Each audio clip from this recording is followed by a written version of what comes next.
मराठ्याने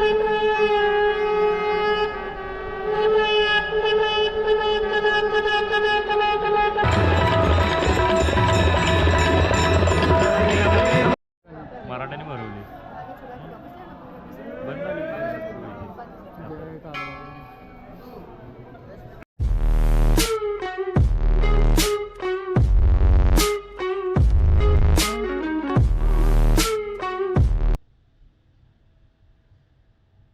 जय शिवराय मित्रांनो, मी सुनील देवे तुमचं पुन्हा एकदा सहर्ष स्वागत करतो आपल्या मराठमोळे यूट्यूब चॅनलमध्ये.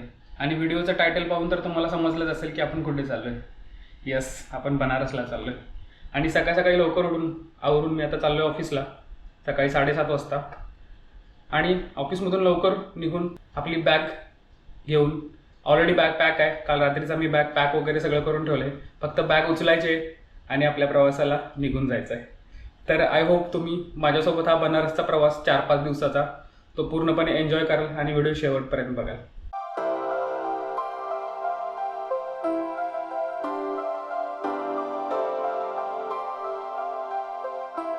फायनली ऑफिसमधून निघालो आहे. सकाळपासून लय गाणं झाल्यात. ॲक्च्युली माझं पण कॅन्सल व्हायचं ह्याच्यावरती आलं होतं. मॅनेजरला समजून सांगितलं, मॅनेजरनी होकार दिला, चल जावा हवा तू. आता प्रशांतच्या याच्यावरती पण आलं आहे की प्रशांत कॅन्सल होतोय की येतोय काय माहीत नाही. अख्खा मोडचा वाट लागला आहे पूर्ण. तरी पण मी ऑफिसमधनं 4:30चं म्हणत 5 वाजता निघलो आणि आता घराच्या दिशेने निघालो आहे. आणि तिथून पुढे 11:30 वाजता आपली ट्रेन आहे. 11:30 वाजता ट्रेन धरायची आणि चटक निघायचं भाई, थोडं काय व्हायच्या आधी.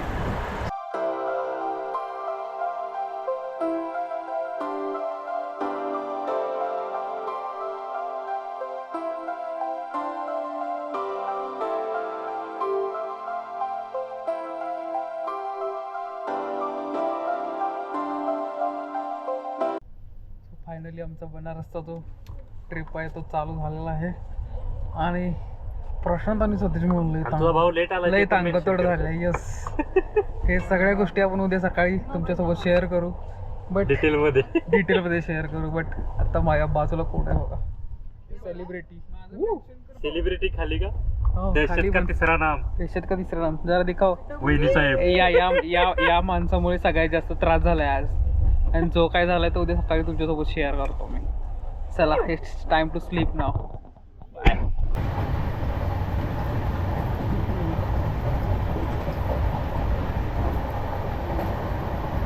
गुड मॉर्निंग मंडळी, राम राम. आपल्या प्रवासाचा दिवस दुसरा आहे आणि आपण आता मध्य प्रदेशमध्ये खांडवा जंक्शनला गाडी थांबली आहे. सकाळच्या वाजल्यात 7:45 आणि एवढी खतरनाक थंडी आहे, ते 10 डिग्री तापमान आहे खांडवाचं. त्यावेळी आपली ट्रेन पोहोचेल जवळपास 1 वाजता, 1 ते 2च्या दरम्यान बनारसला. तोपर्यंत मधला प्रवास आणि मधले व्ह्यूज वगैरे एन्जॉय करूया. क्या बोलते इसको? कचोरी,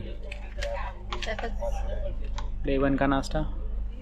तो गोरा बनने के लिए ये लवली का इस्तेमाल, क्रीम वीम चपोट रे चेहरे पे. भावाचं केलं नाही हे बरोबर आहे. आपला ते बाब्या दुसऱ्याला ते करायचं, त्याचं मगाच्या ती क्रीमा फिमा त्या केल्या नाही. कुठला क्रीम लावलंच नाही तर भरलंय किती बॉक्स. किधर है बॉक्स? इधर है. ओई बॉक्स लाव की. पुन्हा आता तुझा तो व्हिडिओ चालू आहे म्हटलं. पाऊंड्स लावते, पाऊंड्स. खूपसूरत स्पीकर आज. कालच्या गोष्टीचा थोडा ओव्हरव्ह्यू देतो मी. पहिल्यांदा माझं जे येण्याचं होतं ते कॅन्सल होणार. माझ्या मॅनेजरला पटवून माझं मी करून घेतलं. परत ते प्रशांतवरती शिफ्ट झालं. प्रशांतचं यायचं कॅन्सल होणार होतं. प्रशांतने त्याच्या मॅनेजरला पाठवलं.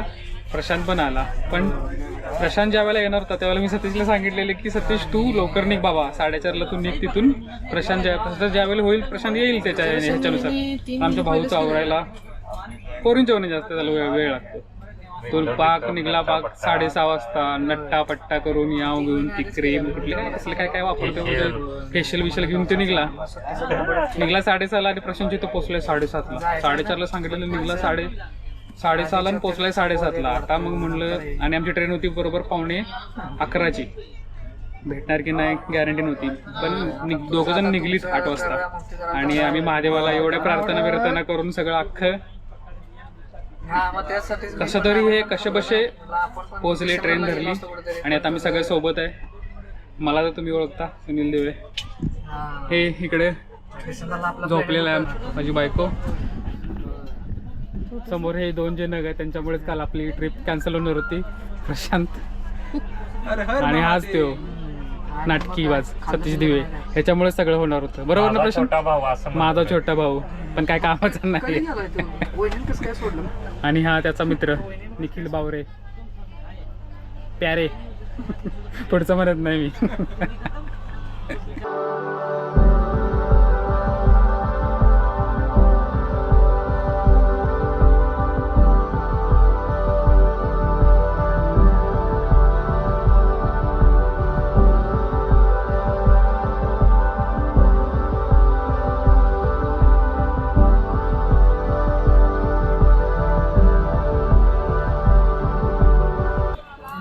नमस्कार मंडळी, स्वागत आहे तुमचं आपल्या प्रवासाच्या 3ऱ्या दिवसामध्ये.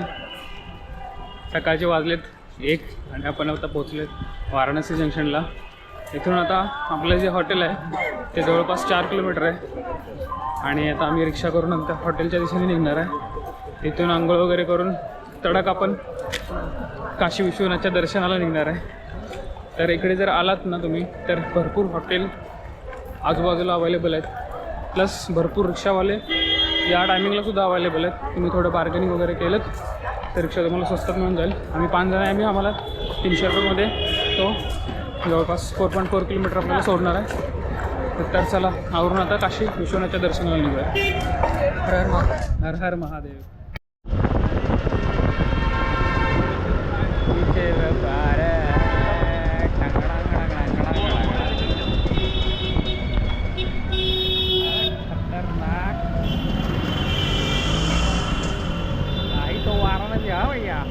वाराणसी जंक्शनपासून आपण आता पोहोचले आपल्या हॉटेलमध्ये, हॉटेल शिवगंगामध्ये. आणि हॉटेलच्या रूम्स बघायला गेल्या तर तशा खूप छोट्या आहेत. 6x6चा बेड आहे इथे आणि त्याच्यावरती आपण इथे तिघे आरामशीर झोपू शकतो. आणि हॉटेल जरी छोटं असलं तरी याच्या सुविधा 1 नंबर दिल्यात त्यांनी. साबण दिला आहे, शॅम्पू दिला आहे, आतमध्ये गरम पाण्याची सोय 1 नंबर आहे. त्यामुळे हॉटेल म्हणजे ज्या रेटप्रमाणे त्यांनी आम्हाला इथे चार्जेस केलेत त्याच्याप्रमाणे त्यांनी भरपूर आम्हाला चांगल्या सुविधा दिल्यात. इकडे AC पण दिली आहे. आणि इथून आता मंदिराचा आपला डिस्टन्स 1 किलोमीटर आहे आणि दशाश्वमेध घाट आहे जो आहे तो इथून 700 मीटरवरती आहे. सो हे मंदिरापासून पण जवळ आहे आणि तुम्ही इकडे येऊन राहू शकता. ॲक्च्युली यांच्याकडे डॉर्मेटरी सिस्टीम वगैरे पण आहेत. पर पर्सन 500 रुपये घेतात आणि या रूमचे आम्हाला त्यांनी 2000 रुपये चार्जेस घेतले. तर तुम्ही हॉटेल शिवगंगा होमस्टेला येऊन व्हिजिट करून इकडे बुकिंग करू शकता. तर आपण आता उभे आहोत. हा जो आहे रस्ता हा गडोलिया चौकपासून येतो आणि हा जातो नाही किधर भी नाही जाणार. हा जातो गेट नंबर 4ला. गेट नंबर 3ला जिकडून VIP एंट्री आहे. आणि जर गेट नंबर 1 कडून जायचं असेल तर या गल्लीतून आतमध्ये म्हणजे सिंगरचं जे शॉप दिसते इथून आतमध्ये जावं लागते. सकाळी 4 ते सकाळी 5 पर्यंत इकडून स्पर्श दर्शन होते आपल्याला, जे आम्ही आता जाऊन घेतलं. आणि जर आपल्याला गंगाद्वारकडून जात असेल तर पलीकडच्या याच्या अपोजिट साईडकडून गंगाद्वार आहे आणि गेट नंबर 2 त्याच्या बाजूला आहे. 4 नंबरचं गेट या साईडला, 3 नंबरचं गेट या साईडला, गंगाद्वार पलीकडच्या साईडला आणि गेट नंबर इकडे 1 इकडे.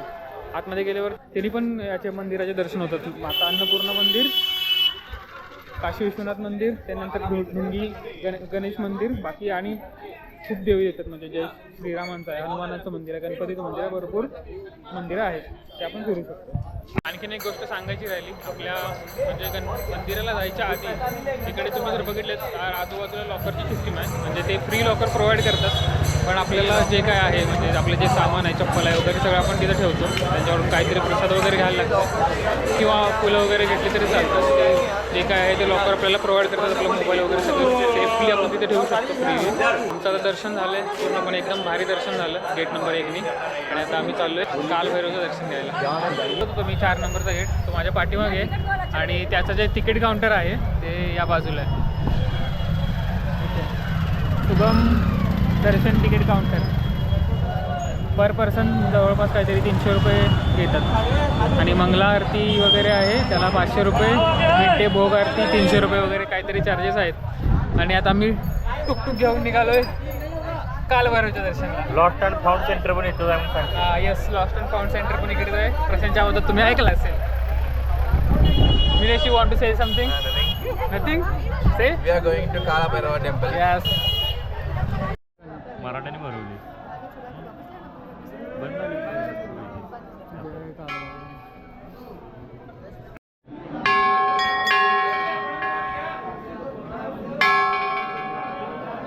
कालभैरवाचं दर्शन आमचं नुकतंच झालं आहे आता आणि आम्ही दर्शन घेऊन बाहेर पडलो. आमच्यासोबत आता एक इन्सिडेंट झाला ॲक्च्युली. इथे ना म्हणजे फुलं वगैरे विकतात लोक ना, पूर्ण ॲक्च्युली स्कॅम करतात. म्हणजे तुमचं चप्पल आहे ना ते फ्रीमध्ये ठेवायचा तिथे प्रयत्न करतात. म्हणजे ते घेतात तिकडे आणि त्या चप्पलाच्या याच्यामध्ये तुम्हाला हातामध्ये फुलं वगैरे जवळपास 350 रुपये देतात आणि सांगतात की बाबा आम्ही इकडे आमची लाईन इथून आहे, तुम्ही या साईडने जावा. पण ॲक्च्युली ज्या सगळ्या लाईन आहेत त्या सगळ्या एकत्रित येऊन तिथे हे होतं. म्हणजे ती एक फसवणूक चालली आहे. आणि आता आमचा तिथे एका चप्पलवाल्यासोबत म्हणजे जो चप्पला ठेवत होता बास्केटमध्ये त्याच्यासोबत वाद झाला.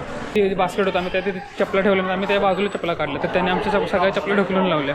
मग आम्ही त्या थोडं पुढे चपला काढल्यात आणि दर्शनाला गेलो. पण मागे येऊन बघतो तर काय की प्रशांतचा पूर्ण बूट होता तो गायब होता. म्हणजे किती खराब मेंटॅलिटी आहे लोकांची बघा. म्हणजे मला असं सांगायचं नाही की आम्ही आता एवढ्या चांगल्या ठिकाणी आलो आणि अशी गोष्ट म्हणजे अशा गोष्टी घडतात. हा जरा शकतो ठीक भाई.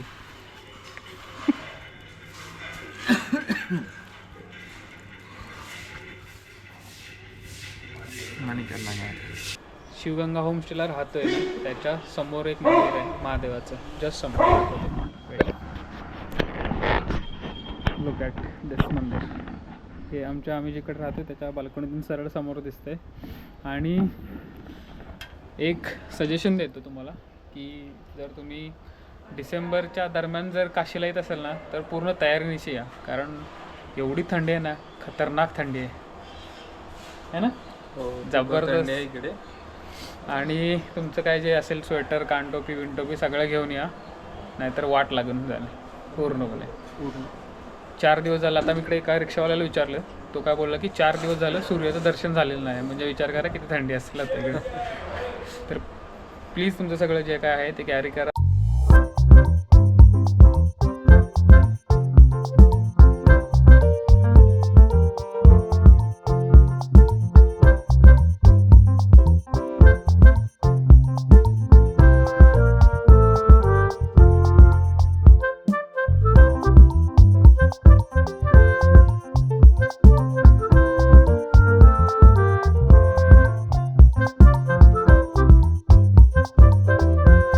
आपण ज्या ठिकाणी आता उभा आहे ते आहे गंगाद्वार. म्हणजे मणिकर्णिका घाट जो आहे याच्या बाजूला म्हणजे माझ्या डाव्या साईडला आहे आणि ललिता घाट आहे तो उजव्या साईडला आहे. आणि इथून हे जे आहे आपण इकडून मंदिराचं दर्शन घेऊ शकतो. तुम्ही पाहू शकता की ही लाईन आता मोठीच्या मोठी भली मोठी लाईन लागलेली आहे. इथून आपण आतमध्ये जाऊन इथून आता काशी विश्वनाथचं दर्शन घेऊ शकतो. हे आहे गंगाद्वार. जसं की मी मगाशीच्या व्हिडिओमध्ये सांगितलं की आपण गंगाद्वारनी वर येऊ शकतो. तो बाजूला आहे तो आहे मणिकर्णिका घाट आणि या ज्या पायऱ्या वरती जातात त्या गंगाद्वारला जातात. आणि खाली आपण इकडे बोट राईड करू शकतो. म्हणजे फेरीनी जर बोट राईड पाहिजे असेल आपल्याला इकडे तर 100 rupees per person, 250 rupees per person मी करू शकतो. इन केस जर आपल्याला पर्सनल बोट हवी असेल तर त्याचे चार्जेस जवळपास 3500 रुपये आहेत. तर तुम्ही इकडे येऊन बोट राईड करू शकता. हा जो रस्ता आहे तो मणिकर्णिका घाटापासून पुढे येतो आणि या रस्त्याने आपण खाली उतरून आलोत ना तर इकडे एक मंदिर लागतं. याचं नाव आहे रत्नेश्वर महादेव मंदिर, जे महादेवाला समर्पित आहे. आणि या मंदिराची खासियत अशी आहे की हे मंदिर आहे ते 9 डिग्री म्हणजे 9 डिग्रीनी टिल्टेड आहे. तर हे या ठिकाणचं फेमस मंदिर आहे. जर तुम्ही कधी याल तर या मंदिराला नक्की व्हिजिट करा. मणिकर्णिका घाट फिरून, ललिता घाट फिरून, सगळे टेम्पल बघून आता आम्ही चाललो आहे रुद्रभैरव टेम्पलला. म्हणजे आजच्या दिवसाचं आमचं शेवटचं टेम्पल आहे. त्याच्यानंतर संध्याकाळी आम्ही 6ची गंगा आरती अटेंड करणार आहे. तर आता आपला जो पुढा आहे तो रुद्रभैरव मंदिराकडे निघाला आहे. रत्नेश्वर महादेव मंदिराच्या बाजूला ना या पायऱ्या आपल्याला इथून वरती घेऊन येतात आणि पायऱ्यातून आल्यावरती इकडे एक छोटं मंदिर लागतं. तेच आहे रुद्रभैरव मंदिर.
साक्षीदार होऊन या एका बाकावरती बसलोय.